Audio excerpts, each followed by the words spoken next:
Imagine a world gripped by shadows and symbols, a time when whispers of secret brotherhoods traveled faster than royal decrees. Among them rose the Knights Templar, soldier monks draped in crimson crosses, wielding both sword and scripture. They built fortresses across Europe and the Holy Land, controlled trade routes, guarded pilgrims, and amassed treasures that made kings tremble. But behind temple walls, rumors flourished. Rituals by torchlight, oaths sealed in blood, secrets whispered from Jerusalem to Paris. Was it merely devotion, or something darker, forged in the fires of ancient heresies? By the dawn of the 14th century, the Templars' coffers dwarfed that of France itself. To a bankrupt king, they weren't brothers of Christ. They were a target. King Philip IV plotted with cunning precision, whispering poison into papal ears. In dark chambers, a plan was forged to crush the Templars forever. On a single autumn morning, Friday the 13th, 1307, soldiers stormed Templar halls from Paris to Provence. Knights were dragged from beds, chained in cold cells, accused of heresy, witchcraft, even worshipping monstrous idols. Under torture, confessions flowed like blood. But were these dark admissions truth, or the desperate cries of men broken by agony? Papacy and crowns seized Templar wealth, smashed their libraries, erased their names from ledgers. Or so they hoped.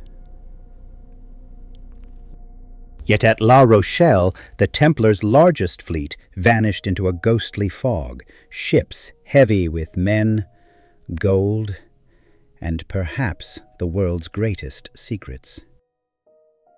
Years rolled by, the Templars vanished into rumor, until, across the ocean, a new legend began to breathe. In 1795, 3 young men stumbled upon a strange hollow in the earth on a tiny island called Oak Island. Digging down, they found layers of oak platforms, packed stones, signs of deliberate, careful construction. As they dug, the pit seemed to fight back, flooding suddenly with salt water, destroying their hopes. For centuries since, treasure hunters have clawed at Oak Island's heart, spending millions, losing fortunes, even lives. What lies at the bottom? A Templar hoard? Lost documents that could rewrite church history?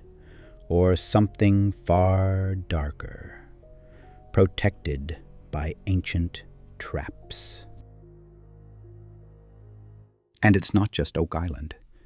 Strange links tie this story across the globe. In Portugal, legends whisper of Templar ships landing in secret harbors, building new orders under new names. In Scotland, Templar symbols are carved into ancient kirks, crosses no one can fully explain. And in dusty archives, old maps hint at voyages west, centuries before Columbus ever set sail. Is it coincidence, or the footprint of a secret escape plan that changed history forever? So many have chased this mystery, dug holes, sailed oceans, broken their hearts for gold and glory. But perhaps what waits to be found is not gold at all, but a truth so explosive it was buried on purpose to protect kings, popes, even faith itself.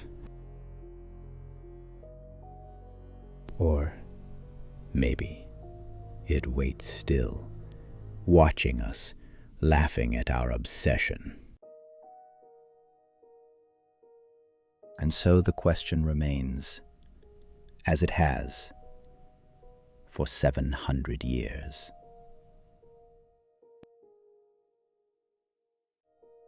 What did the Templars truly flee with, and would humanity survive if we ever uncovered it?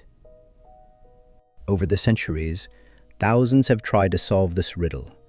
They've drained savings, abandoned families, even perished, chasing whispers of Templar gold or forbidden scrolls. Each generation convinced they were inches from truth, their hearts pounding as mud gave way to wood, to stone, to endless water. Some say it's only greed, others that something guards these secrets, an intelligence older than nations, watching us, amused by our desperation. Could it be that what waits below is not treasure, but a truth so dangerous it had to be buried, not to protect it from us, but to protect us from it? Or maybe nothing waits at all, just an empty void. And in that void, a mirror reflecting our own obsessions back at us.